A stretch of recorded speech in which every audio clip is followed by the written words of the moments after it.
क्या इसराइल दोबारा ईरान पर हमला करने वाला है? क्या मशरिक वुस्ता एक और बड़ी जंग के दहाने पर खड़ा है? क्या ईरान और इसराइल के दरमियान कशीदगी अब एक नए और ज्यादा खतरनाक मरहले में दाखिल हो चुकी है? नाजरीन, अगर आप आलमी सियासत, मशरिक वुस्ता की हसास सूरत हाल को गैर जानबदार तज़किया के साथ समझना चाहते हैं तो वीडियो को लाइक करें और चैनल को सब्सक्राइब करें। अस्सलाम वालेकुम नाजरीन, मैं हूं अरसलान राजपूत। नाजरीन, ताज़ा तरीन इतलात के मुताबिक इसराइल एक मुमकिना नई फौजी कशीदगी के लिए तैयारी कर रहा है, जिसमें ईरान के खिलाफ पेशगी इकदाम पर गौर किया जा रहा है। यह पेशरफ्त ऐसे वक्त में सामने आई जब खित्ते में मौजूद पहले ही अदम इस्तेकाम शदीद है और सफारती सतह पर शदीद सरगर्मियां जारी हैं। मुख्तलिफ ज़राए का कहना है कि इसराइली क़यादत इस सूरत हाल को महज एक महदूद तनाज़े की बजाय एक वसी और पेचीदा चैलेंज के तौर पर देख रही है। अब इतलात के मुताबिक इसराइली वज़ीर आज़म एक बार फिर वाशिंगटन जाने की तैयारी कर रहे हैं, जो अमरीकी सदर डोनाल्ड ट्रंप की दूसरी मुद्दत के दौरान उनका 5वां मुमकिना दौरा बताया जा रहा है। इस दौरे का बुनियादी मकसद अमरीकी क़यादत को ईरान से मुतल्लिक इसराइली खदशात और मुमकिना इक़दामात से आगाह करना है। यह सफारती राब्ते इस बात की निशानदेही करते हैं कि इसराइल किसी भी बड़े इक़दाम से कबल अमरीका की राय और ताउन को इंतहाई अहम समझता है। इसराइली अखबार हार्डीज के मुताबिक इसराइली सिक्योरिटी इदारों के अंदर यह तशवीश पाई जाती है कि ईरान के साथ आइंदा मुमकिना तसादम अब तक के तमाम मुकाबलों से ज़्यादा मुश्किल और पेचीदा हो सकता है। रिपोर्ट में कहा गया कि ईरान की अस्करी सलाहियत, इलाकाई असर व रसूख और इसके इत्तेहादी नेटवर्क ने सूरत हाल को मज़ीद हसास बना दिया, जिसके बायस किसी भी इक़दाम के नताइज गैर मुतवक्को हो सकते हैं। नाजरीन, इसी तनाजुर में इसराइल के बाज़ टीवी चैनल्स ने यह भी रिपोर्ट किया कि अमरीकी और इसराइली क़यादत के दरमियान मुतअद्दिद अमूर पर बातचीत हुई। इन मौज़ूआत में लबनान में मौजूद मुसल्लह ग्रोहों को गैर मुसल्लह करने के इम्कानात, बाज़ खलीजी और इलाकाई ममालिक को जदीद जंगी तैयारों की फ़रोख्त रोकने पर गौर और ईरान से मुतल्लिक सिक्योरिटी खदशात शामिल हैं। इन मुज़ाकरात का मकसद खित्ते में ताकत के तवाज़ुन और सिक्योरिटी इंतज़ामात का जायज़ा लेना बताया जा रहा है।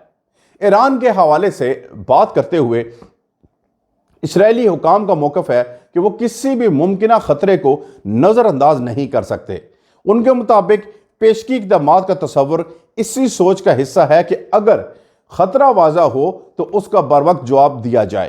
ताहम नाज़रीन, पेशगी हमलों की हिकमत अमली खित्ते में कशीदगी को कम करने की बजाय मज़ीद बढ़ा सकती है।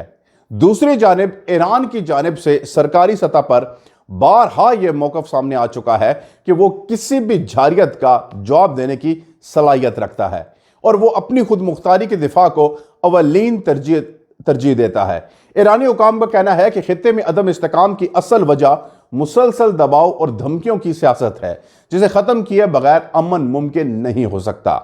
नाजरीन, आलमी सतह पर भी इस सूरत हाल पर गहरी नज़र रखी जा रही है। यूरोपीय ममालिक और दीगर आलमी ताकतें अमूमी तौर पर इस बात पर जोर देती रहीं कि ईरान और इसराइल के दरमियान किसी भी किस्म का बराह रास्त फौजी तसादम पूरे मशरिक वुस्ता को अपनी लपेट में ले सकता है। नाजरीन, ऐसी जंग के असरात सिर्फ इलाकाई नहीं बल्कि आलमी मईशत, तवानाई की मंडियों और बैनुल-अक़वामी सलामती की तक फैल सकते हैं।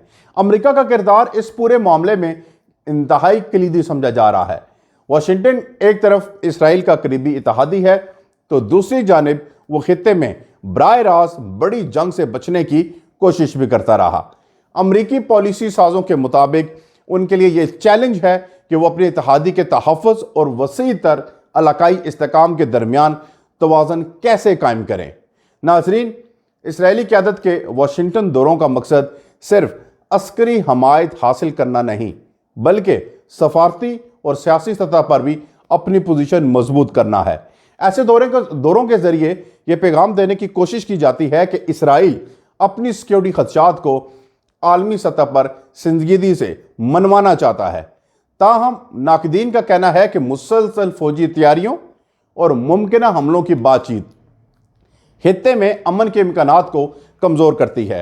उनके मुताबिक देर पा इस्तेकाम के लिए मुज़ाकरात सफारतकारी एतमाद साजी के इक़दाम ज़्यादा मौसर हो सकते हैं। मशरिक़ वस्ता पहले ही कई दहाइयों से तनाज़ात की जद में रहा और एक नई जंग इंसानी और मुआशी लिहाज से मज़ीद नुकसानदेह साबित हो सकती है। नाजरीन, यहाँ ये बात भी काबिल ज़िक्र है कि इसराइल के अंदर भी इस हवाले से मुख्तलिफ आरा पाई जाती हैं। बाज़ हल्के सख्त सिक्योरिटी इक़दाम के हामी हैं, जबकि दीगर हल्के इस बात पर जोर देते हैं कि किसी भी बड़े तसादम के नताइज को इंतहाई संजीदगी से परखना ज़रूरी है। यही वजह है कि इसराइली सिक्योरिटी एस्टेब्लिशमेंट में इस मुमकिन तसादम को गैर मामूली तौर पर मुश्किल करार दिया जा रहा है। नाजरीन, बैनुल अक़वामी क़वानीन और आलमी राय अमा भी इस सूरत हाल में अहम किरदार अदा करती है। किसी भी पेशगी फौजी कार्रवाई को आलमी सतह पर मुख्तलिफ ज़ावियों से देखा जाता है और इसके कानूनी और इखलाकी पहलुओं पर भी बहस होती है। यही वजह है कि बड़े ममालिक आम तौर पर खुली जंग से कबल सफारती रास्ते आजमाने को तरजीह देते हैं। नाजरीन, अब मजमूई तौर पर अगर देखा जाए तो ईरान और इसराइल के दरमियान बढ़ती हुई कशीदगी एक नाजुक मोड़ पर पहुंच चुकी है। आने वाले दिनों में यह बात वाज़ह होगी कि सफारतकारी गालिब आती है या खित्ता एक नए तसादम की तरफ बढ़ता है। आलमी बरादरी की नज़रें इस बात पर मरकूज हैं कि आया तमाम फरीक कशीदगी कम करने के लिए अमली इक़दाम करेंगे या ताकत के इस्तेमाल का रास्ता इख्तियार किया जाएगा। नाजरीन, अगर आप चाहते हैं कि हम आलमी तनाज़ात पर इसी तरह गैर जानबदार और तफसीली तज़िया पेश करते रहें तो वीडियो को शेयर करें, अपनी राय कमेंट्स में ज़रूर दें और चैनल को सब्सक्राइब करना ना भूलें। मिलते हैं अगली वीडियो में, तब तक के लिए अल्लाह हाफिज़।